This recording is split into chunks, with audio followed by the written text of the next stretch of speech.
अस्सलामुअलैकुम नाज़रीन। आज मैं आपके लिए एक ख़ास वीडियो लेकर आया हूँ जो कि आज की ज़रूरत है। आज मैं पैंडमिक के बारे में आपसे कुछ शेयर करना चाहता हूँ। जी हाँ, आपने सही समझा, कोविड-19। इस वबा ने सारी दुनिया में हम सब इंसानों को परेशान कर रखा है। ये बीमारी होती कैसे है और एक दूसरे को लगती कैसे है, इसके बारे में तो आप बहुत कुछ जान चुके होंगे। क्या वजह है कि इसकी पहली लहर से दूसरी लहर इतनी जानलेवा क्यों है, और ये जब हो जाती है तो मरीज़ पर क्या गुज़रती है, उसका रेस्पिरेटरी सिस्टम किस तरह से इन्फेक्ट होता है, इसके बारे में बात करेंगे। डॉक्टरों और एक्सपर्ट्स का मानना है कि ये वायरस मास वैक्सीनेशन के बाद अपना वेरिएंट बदल चुका है। पहली लहर में इसका वज़न 200 माइक्रोन था, जो कि हवा में कुछ देर रहकर ख़त्म हो जाता है। अब इसका वज़न 200 माइक्रोन से घटकर 20 माइक्रोन हो गया है। जी हाँ, 20 माइक्रोन, जिनकी वजह से अब ये हवा में ज़्यादा देर तक रहने लगा है और बहुत से लोग इससे इन्फेक्ट हो रहे हैं। ये वायरस हमारे हलक, नाक और आँखों के रास्ते से दाखिल होता है। 3 दिन तो हलक और नाक में रहकर परवरिश पाता है, जिसको इंक्यूबेशन होना कहते हैं। बहुत से लोग जिनकी इम्यूनिटी क़ुव्वत मदाफ़ियत अच्छी होती है, उनको पता भी नहीं चलता मामूल सर्दी होती है, बाज़ को तो सर्दी भी नहीं होती और उनको इन्फेक्शन भी नहीं होता। 95% लोग इस ज़मरे में आते हैं जो ख़ुद से ठीक हो जाते हैं। रही बात 5% की, उसमें भी 3% लोग सही इलाज के बाद घर आ जाते हैं। इसमें बाज़ लोगों को वेंटिलेटर की ज़रूरत होती है और फौत होने वाले की तादाद बहुत कम होती है। आइए वायरस हमको किस तरह से इन्फेक्ट करता है और हम इससे किस तरह से बच सकते हैं, ये देखिए। नोज़, थ्रोट, लंग्स, स्टमक और इंटेस्टाइन। कोरोना जिस तरह से भी है, इस सिम्टम्स में कॉज करता है। अगर कोई भी कोरोना से एक्सपोज हो जाता है तो उसके सिम्टम्स 5वें दिन में शुरू होते हैं, 5th डे। ये नोज़ को देखिए, किसी को स्मेल 100% लॉस है, कुछ भी खुशबू या बदबू नहीं आ रहा, या रनिंग नोज़ है, तो ये कोरोना की सिम्टम्स।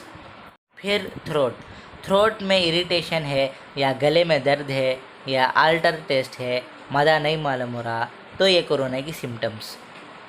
फिर लंग्स में किसी को ब्रीदिंग डिफ़िकल्टी है, जो कि बाद का सिम्टम्स है, उसे थोड़ा टाइम लगता है, निमोनिया हो, उसे ब्रीदिंग डिफ़िकल्टी स्टार्ट होने के लिए चेस्ट डिस्कम्फर्ट होता है, सीना भारी भारी दिख रहा है, तो ये भी कोरोना की सिम्टम्स। फिर स्टमक और इंटेस्टाइन, ये जो 4th and 5th सिम्टम्स है, इसे लूज टूल्स या फिर अब्डोमिनल ब्लोटिंग है, पेट भारी भारी दिख रहा है या फिर वॉमिटिंग हो रहा है। फिर टायर्डनेस, थकान सी महसूस हो रही है या बॉडी पेन है, तो ये सारे चीज़ कोरोना की सिम्टम्स। हम क्या मिस्टेक करते हैं, जब ये होता है स्मेल लॉस या रनिंग नोज, तो हम समझते हैं कि कोल्ड ड्रिंक्स पी ले या बारिश में भीग गए। इरिटेशन या अल्टर टेस्ट है तो हम समझते हैं कि कोई खट्टी चीज़ खा ले या कोई दवा खा लेने की वजह से हमारा टेस्ट चले गया। ब्रीथिंग डिफ़िकल्टी है तो हम समझते हैं कि हमने पहले से ही अस्थमा था या हमें पहले से ही दम में से कोई शिकायत थी और ये फिर आ गया। लूज स्टूल्स हो रहा है तो हम समझते हैं कि हमने फूड पॉइज़न हो गया या कोई बदहज़मी की चीज़ खा ले। टायर्डनेस या बॉडी पेन हो रहा है तो हम समझते हैं कि कोई मेहनत का काम कर लिए, इसलिए टायर्डनेस हो रहा है, तो ये सब चीज़ें कोरोना। फिर हम क्या करते हैं, पहले या दूसरे दिन तीसरे दिन इसे छोड़ देते हैं। एक दिन देखेंगे, हॉट वाटर पिएंगे या फिर मेडिकल शॉप से जाकर टैबलेट्स खाते हैं। इसमें क्या होता, 2 या 3 दिन चले जाता। 2 या 3 दिन बोले तो आपके जिस्म में कोरोना आको 8 दिन, 8 डे। अब तक भी आपका सैचुरेशन नॉर्मल रहता, मोर देन 95%। अब तीसरे दिन से बुखार शुरू, फीवर स्टार्ट और ये सिम्टम्स कम नहीं हो रहा है, यानी कोरोना का 8वां दिन और आपके सिम्टम्स का तीसरा दिन। फिर आप क्या करते हैं, लैब में टेस्ट कराते हैं। लैब में टेस्ट करा के आप बड़ी गलती क्या करते हैं, सब लोग विडाल कर को टेस्ट करते हैं। इसमें टाइफाइड 1:180 घर को आता। फिर लैब वाले इसको देख कर बोलते हैं आपको टाइफाइड हो गया है। हालांकि ये बिल्कुल गलत है। विडाल सिर्फ सिग्निफिकेंट तब होता है जब आसपास टाइफाइड पैंडमिक चल रही हो। तब आपका विडाल 1:160 रहा तो उन्हें पॉजिटिव। इस मौके पर जहां कोरोना चल रहा है, विडाल कितना रहा तो भी 160 रहा तो भी उन्हें पॉजिटिव, क्योंकि विडाल एनेम्नेस्टिक पॉजिटिविटी है। कोरोना में भी पॉजिटिव हो सकता है, मलेरिया में भी पॉजिटिव हो सकता है, निमोनिया में भी पॉजिटिव हो सकता है, कॉलरा में भी पॉजिटिव हो सकता है, कोई भी बीमारी में विडाल हो सकता है। तो फॉर गॉड सेक विडाल का टेस्ट नको करो। फिर आप क्या करते हैं, हमना टाइफाइड आ गया तो फार्मेसिस्ट को जाकर बोलते हैं हमना टाइफाइड का टैबलेट्स दो। फिर आप क्या करते हैं, 3 दिन ये टैबलेट्स खाते हैं। अब कितना दिन हुआ, 11 दिन हो गया है। अब क्या होता है, आपके लंग्स को असर करता है, निमोनिया शुरू हो जाता है। अब आपका सैचुरेशन 95% से ड्रॉप होता है, 93, 92।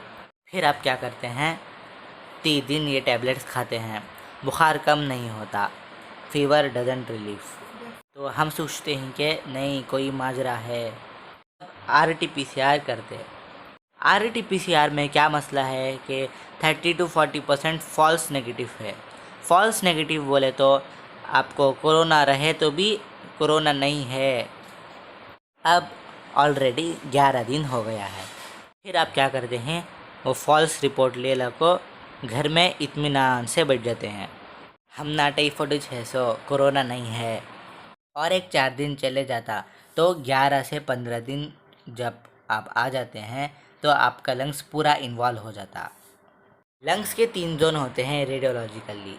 जब CT स्कैन करें तो उसके 3 जोन होते हैं, अपर zone, middle zone, lower zone. अपर zone, middle zone, lower zone. तो इसमें 2 या 3 जोन पूरा इन्वॉल्व हो जाता। अब आपका सैचुरेशन ड्रॉप हो जाता लेस देन 90%। तो ये क्रिटिकल स्टेज है। इसके बाद मामला कॉम्प्लिकेटेड हो जाता, एडमिट करो, ICU बेड ढूंढो, ऑक्सीजन बेड ढूंढो। ये सब नहीं होता आप अगर पहले दिन इसे सीरियस ले और कोरोना समझे और आपको आइसोलेट होना है, एक रूम में रहना है। कोरोना रहने या छोटी मोटी सर्दी बुखार रहे तो आपको आइसोलेट होना है। एक और चीज़ की तरफ मैं तवज्जो दिलाना चाहता हूँ, अगर घर में कोई बाहर से आते हैं यानी किसी बस्ती या गांव से और उनको ज़ाहिरी तौर पर कोई सिम्टम्स भी ना हो, वो लोग भी घर के बुज़ुर्गों और दूसरे फ़र्दों में ये बीमारी फैला सकते हैं। उनकी इम्यूनिटी अच्छी होने की वजह से इन्फेक्शन उनको नहीं होता, मगर वो दूसरे को बीमार कर देते हैं। हमेशा किसी अच्छे डॉक्टर जो कि कोरोना एक्सपर्ट हो रुजू करें, जो ये बीमारी को समझ सकते हैं, और अल्लाह ताला से दुआ करें कि इस वबा को जल्द से ख़त्म करे। आमीन। अगर आपको ये वीडियो अच्छी लगी तो शेयर और सब्सक्राइब कीजिए।